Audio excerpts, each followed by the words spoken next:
berita terpanas versi Rumpi No Secret. Beberapa waktu lalu dunia media sosial Instagram dihebohkan dengan munculnya akun Instagram yang bernama Jual Bayi Murah. Dalam akun itu terdapat foto-foto bayi mungil dan lucu lengkap dengan harga dan alamat sebuah panti asuhan untuk membeli sang bayi secara langsung. Akun itu kemudian dihapus oleh Instagram. Namun Ruben Onsu yang baru saja memiliki seorang bayi dikejutkan dengan adanya foto sang anak yaitu Thalia Putri Onsu di akun Instagram bernama Jual Bayi Cantik. Akun lain yang baru dibuat sekitar 1 hari lalu dan memiliki 2 postingan dan keduanya adalah foto Putri Ruben Onsu. Itulah kisah rumah tangga Krisna Mukti dan Devi muncul wanita bernama Kristi yang mengaku telah menjadi kekasih Krisna Mukti selama 9 tahun. Menurut Kristi, Krisna adalah sosok yang baik dan spiritual sehingga tidak mungkin melakukan penelantaran terhadap anak seperti yang dituduhkan oleh pihak Devi. Bella Sophie yang baru menikah dengan Suryono pada tanggal 10 Mei 2015 Bella mengaku dirinya sudah 2 minggu telah datang bulan. Hal ini diterapkan bagi Bella, pasalnya dia tidak sabar untuk mendapatkan omongan dari pernikahannya dengan Suryono.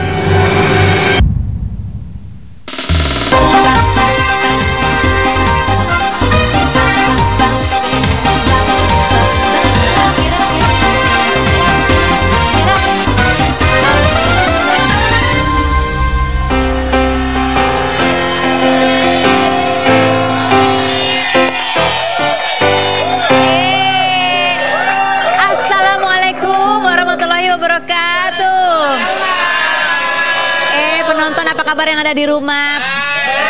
Pasti lagi istirahat sebentar ya sebelum menyiapkan menu untuk berbuka puasa nanti ya kan? Nah sambil Anda istirahat sejenak ya habis mengerjakan pekerjaan rumah, nonton saya Kak Ros.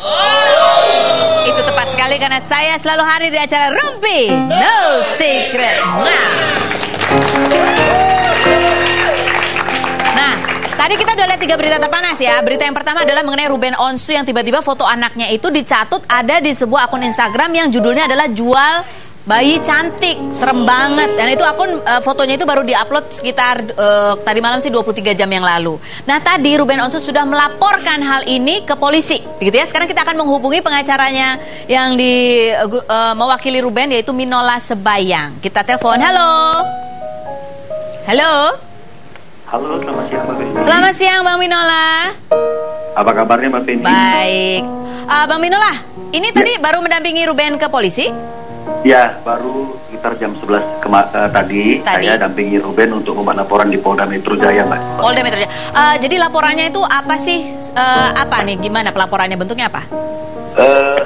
Tadi kita membuat laporan karena patut diduga ada pelanggaran pasal sebagaimana diatur di Undang-Undang ITE, Informasi dan Transaksi Elektronik, itu di pasal 27 ayat 3 Mbak Penny. 27 ayat 3. Okay. Mau tahu bunyinya Mbak Penny? Saya bacakan? Boleh. Yang pas bagian mana nih? Ya, pasal 27 ayat 3 itu bunyinya adalah setiap orang dengan sengaja dan tanpa hak mendistribusikan dan atau mentransmisikan dan atau membuat dapat diaksesnya informasi elektronik dan atau dokumen elektronik yang memiliki muatan penghinaan dan atau pencemaran nama baik. Oh, penghinaan dan atau pencemaran nama baik. Karena ini itu ancamannya 6 tahun. 6 tahun penjara. Ya, dengan denda 1 miliar. Oh, 1 miliar. Oke. 1 miliar dendanya, Mbak. Oke. Untuk ini undang-undang baru nih, Mbak. Undang baru Undang-Undang Hak Cipta nomor 28 tahun 2014. Oke, baik. Ini Bang Minola, ini untuk menjerat pelakunya, tersangkanya, itu bagaimana? Karena ini kan di dunia maya ya, kadang-kadang kita juga nggak tahu ini orang siapa, begitu. Susah nggak sih? Jadi itulah hebatnya kepolisian kita saat ini. Ya, di Direktorat Kriminal Khusus itu mereka sudah punya satu unit yang namanya cybercrime, Mbak. Cybercrime.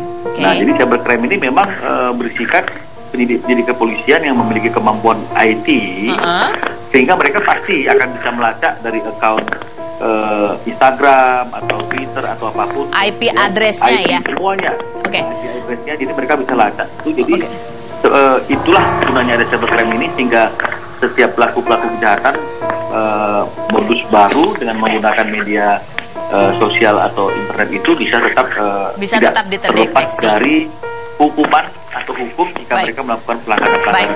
Bang Minola udah ngecek belum? Ini setelah mengadakan pelaporan akun Instagramnya yang itu masih ada atau udah ditutup sama pelakunya? Nah, ini kebetulan kita belum sempat ngecek karena kita baru selesai buat laporannya kira-kira berapa waktu lalu. Ya, oke. Ini kondisi Wenda sendiri bagaimana? Benarkah ada teror-teror juga ke Wenda, Bang Binola? Ya, jadi tadi waktu kita sembari menunggu proses pelaporan, memang Ruben sempat cerita ke saya dan juga petugas kepolisian yang ada di sana itu bahwa efek daripada Instagram yang menawarkan anaknya Ruben itu juga disertai dengan adanya telepon-telepon yang mencurigakan, Mbak Feni. Oh, mencurigakan tuh bagaimana? Ya, seperti misalnya ya ada telepon yang nggak dikenal karena memang itu nomornya Wenda yang diketahui publik lah ya, secara umum. Nggak ada suara gitu nelponnya ya, atau ngomong? Jadi telepon tanya misalnya ini Wenda ya, gimana kondisi gimana? Jadi seperti seolah-olah ada suatu pemaksaan atau penekanan secara halus untuk Wenda menyebutkan posisinya di mana. Serem ya? Nah, jadi memang yang kita khawatirkan dari itu penawaran melalui media sosial seperti ini bagi Ruben itu adalah akan menimbulkan orang-orang yang tidak terlibat dengan pembukaan akun tersebut akhirnya kemudian terpancing untuk akhirnya melakukan tindakan penculikan, Mbak. Penculikan, karena kan bayinya jadi bayi mahal, ini ada nilai jualnya. Ngeri ya. Aduh, ngeri sekali. Nah, ini kemudian tindakan Ruben selanjutnya apa? Apakah akun dari Thalia ini masih akan tetap begitu atau mau di private atau bagaimana? Ya, jadi tadi Ruben mengatakan bahwa akun Thalia itu tetap akan dibuka, kan itu nggak ada salahnya kan gitu. Oke. Yang salah adalah orang-orang yang menyalahgunakan akun tersebut kan. Oh, baik. Jadi tetap bisa diakses oleh para penggemar ya. Oke. Ya, Mbak. Ya, jadi akun dari Thalia Putri Onsu ini masih juga bisa diakses oleh penggemar. Masih bisa diakses, Pak. Oke, baik. Baik. Terima kasih Bang Binola atas informasinya. Semoga ini cepat terungkap siapa pelakunya agar kasihan soalnya Wenda sebagai ibu baru diteror seperti itu. Semoga juga diberi ketenangan batin ya. Terima kasih. Baik, salam juga buat Ruben. Nah, ini memang ini namanya serem ya gitu ya. Keselamatan anak-anak kita gitu, apalagi ada sampai yang mengancam ada di posisi di mana. Itu ngeri banget. Barangkali kalau ibu-ibu di rumah bisa berempati, kira-kira rasanya tuh antara marah dan serem banget gitu ya. Takut anaknya diapa-apain, apalagi itu foto anaknya sudah dipergunakan untuk masuk ke dalam akun yang tidak semestinya. Mudah-mudahan pelakunya segera tertangkap dan jerak, nggak ada lagi yang melakukan hal seperti itu. Nah, hari ini saya akan ngobrol-ngobrol dengan beberapa bintang tamu begitu ya, dan salah satunya yang pertama ini adalah seorang artis. Baru nggak deh kalau ngomong artis. Tadi masalah hukum nggak ngerti, diam aja. Ini artis, dia mengenakan hijab. Kemudian dia sekarang sibuk juga di urusan produksi film dan pernah berseteru dengan Dijah Yellow. Tahu nggak siapa? Mama Dede. Mama Dede. Oh, Mama Dede. Bukan, ini adalah Saskia Adia Meka. Halo Saskia. Bukan Mama Dede ini ya. Apa kabar? Oke, silakan duduk. Ini biar rumpinya versi syariah dulu hari ini ya. Gitu ya. Gue bintang tamunya. Enggak kok, kita tetap ya, walaupun begini tetap ya kita rumpi. Oke, sebelum kita ngobrol sama Saskia Adia Meka, kita lihat dulu VT profilnya berikut ini. Saskia Adia Meka, artis kelahiran Jakarta 8 September ini mengawali karir di panggung hiburan dalam sinetron Senandung Masa Puber dan Cinta SMU. Sebelum memutuskan untuk berhijab pada tahun 2005 lalu, Saskia mengaku jika dirinya termasuk anak bandel dan dunia gemerlap malam bukanlah hal yang asing baginya. Banyak yang kaget setelah ia memutuskan untuk mengubah penampilan dengan berhijab.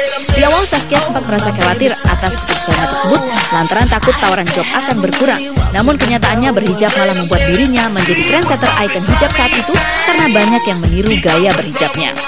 Dalam hal percintaan, anak kedua dari 7 bersaudara ini pernah menyatakan bahwa ia ingin menikah di usia muda. Sempat dikabarkan hampir menikah dengan Syahrul Gunawan. Pada akhirnya cinta Saskia berakhir di hati Hanung Bramantyo, sutradara yang berusia 12 tahun lebih tua dari dirinya. Semenjak ia menjadi istri Hanung, Saskia mulai berkecimpung di produksi film, menjalani rumah produksi milik suaminya di dapur film. Ada cerita menarik apa yang akan dihadirkan Saskia di Rumpi kali ini? Saksikan terus hanya di Rumpi No Secret. Oke, Saskia, kamu sudah pernah nonton acara Rumpi? Udah banget. Udah banget. Kamu pasti menanti-nantikan duduk di kursi ini kan? Bawa masuk kursinya. Silakan duduk Saskia. Oh my god. Oh my god. Oke lah. Nggak apa-apa ya. Kamu kan biasanya meng-casting artis-artis kan? Ya. Artis-artis kan suka deg-degan kalau ada kamu sebagai casting directornya. Sekarang saya yang akan menjadi casting director. Oke. Di kursi ini Saskia, saya akan bertanya. Jawablah pertanyaan saya dengan lugas, cepat, dan jujur. Apakah fitnah atau fakta? Oke. Fitnah atau fakta, Saskia? Bahwa kamu sesungguhnya adalah orang yang suka pura-pura cuek, padahal aslinya kamu tuh orang yang posesif dan cemburuan banget. Iya, mungkin fakta. Fakta ya? Makanya kamu sekarang sama suami ditempel terus suami kemana-mana? Sebenarnya udah enggak sih, semenjak udah punya 2 anak udah agak lebih santai. Ya udahlah, ada 2 anak gitu kan. Tapi cuek-cuek tuh sebenarnya kamu cemburuan? Cuek, iya. Cuman tanpa dia sadarin sebenarnya aku pelan-pelan merhatiin. Jadi kalau dia udah tidur, handphonenya baru aku pegang. Astaga. Tapi kalau dia bangun, aku nggak pernah nyentuh handphonenya. Oh, pura-pura nggak? Ya nggak terserah lah gitu ya. Terus kalau ada yang nggak suka, ntar nomornya aku catat, ntar aku telepon sendiri orang yang aku nggak suka gitu-gitu. Ya ampun, serem ya. Tapi kalau Mas Anu ngeliatnya kayak cuek aja, nggak pernah megang. Jadi dia nggak pernah curiga? Enggak sih. Bagus. Tapi Dia nonton, dia tahu. Sekarang dia akan tidur dengan sebelah mata terbuka, gini ya. Fitnah atau fakta? Oke. Saskia, bahwa selama hampir 6 tahun menikah, kamu masih belum tahu apa makanan kesukaan Hanung Bramantyo. Tahu, cuman aku tuh nggak bisa masak gitu. Oh, apa sih? Ini agak sopan ya pertanyaannya, enak ya. Oke. Belum yang nggak sopan belum. Aku nggak bisa masak, jadi ya emang tahu makanan, cuman emang nggak pernah bisa masakin. Apa sukaannya sih? Banyak sih, kayak mangut lele, terus repot masaknya. Iya, repot bener. Bumbunya banyak, ganti-ganti aja. Fitnah atau fakta, Saskia? Oh, sejak menikah dengan kamu yang 12 tahun lebih muda, 13 malah. Hanung sekarang penampilannya lebih modis dan keabe-abean gitu deh. Suka pakai celana pendek gitu. Iya. Bener. Fashionnya Mas Hanung punya pengaruh penuh dari aku. Jadi kalau ngeliat fashionnya dia yang dulu tuh kan, pokoknya kelihatan dari foto-fotonya kapan dia udah mulai kenal aku. Oh gitu. Apa perubahannya? Celananya udah mulai pendek ya? Mulai pakai skinny jeans, terus mulai ikutin tren. Pokoknya aku belanjain semua ngikutin tren. Terus rambutnya juga aku rubah. Sebelum gitu sama ya? aku dulu kan gondrong, sekarang aku iniin. Tapi sekarang dia pengen gondrong lagi gara-gara ngeliat Tom Cruise. Oh gitu. Dia pikir dia akan segantong Tom Cruise kalau gondrong ya. Coba kita lihat dulu deh. Dia pakai skinny jeans, pakainya pakai kantong plastik itu nggak? Biar mudah, gampang. Oh enggak. Oh ibu pakai kantong plastik ya? Enggak. Di sini enggak ya? Dia pahanya agak kecil kok. Oh gitu. Baiklah kalau begitu. Fitnah atau fakta? Mana ya tadi ya? Fitnah atau fakta, Saskia, bahwa dulu kamu pernah mengajukan syarat kepada Hanung Bramantyo. Kamu mau dinikahi setelah Hanung bisa punya rumah di daerah Kemang. Itu benar tuh. Benar. Aku sebelum nikah aku bilang kalau mau nikah sama aku harus punya rumah di Kemang. Karena apa? Mungkin emang bukannya borju juga gitu. Karena pertama emang aku udah bisa tinggal di situ. Terus yang kedua, sebenarnya ini investasi buat dia. Dia juga awalnya mikir kamu tuh harus mahal. Tapi dia sempat berpikir begitu. Sempat berpikir, sempat sebel banget. Gitu sempat nyanyi nggak? Cewek matre gitu. Mungkin ya di dalam hati. Tapi aku nggak peduli karena nggak, yang penting lu harus beli. Tapi setelah dia beli rumah 5 tahun yang lalu, 3 tahun kemudian dia bilang, untung kamu maksain aku beli rumah di sini karena nilainya udah 3 kali lipat. Dan buat dia juga kan uangnya. Itu rumah yang sekarang jadi tempat kerja juga. Betul sekali. Nggak ada rumah dekat kantor. Wow, jadi punya 2 rumah? Enggak, kantor ngontrak. Oh, ngontrak. Oke, baiklah. Kaya ya, lumayan. Alhamdulillah. Baik, fitnah atau fakta? Ini yang berikutnya untuk Saskia Adiameka. Bahwa perseteruan kamu dengan Dijah Yelo waktu itu sesungguhnya hanyalah settingan semata untuk menaikkan film kamu waktu itu. Kenal banget ya sama Dijah ya. Masih hits dia sekarang. Udah enggak sih. Ini. Namanya tak muncul di kredit title trailer film Hijab. Dijah Yelo semprot. Kamu disemprot sama Saskia dia? Lewat media sosial emang agak pusing juga ya gitu kan. Jadi emang kadang-kadang. Lagian kamu kenapa dia sih yang dipakai bukan aku? Karena karakternya harus mewakili, karakternya tulisannya itu nggak ada nama bahkan. Cuman di penulis skenario cuma nulis cewek 4L4Y. Apa itu alay? Ini banyak di sini. Jadi kan kita harus menggambarkan karakternya yang bisa langsung menggambarkan, bisa tepat gitu. Dan saat itu Dijah porsinya pas banget untuk karakter itu gitu. Oke, baiklah. Tapi dia marah-marah sendiri. Oke, baiklah. Kita akan langsung temukan Saskia Adiameka dengan Dijah Yelo setelah yang berikutnya. Jangan kemana-mana, tetap di Rupi.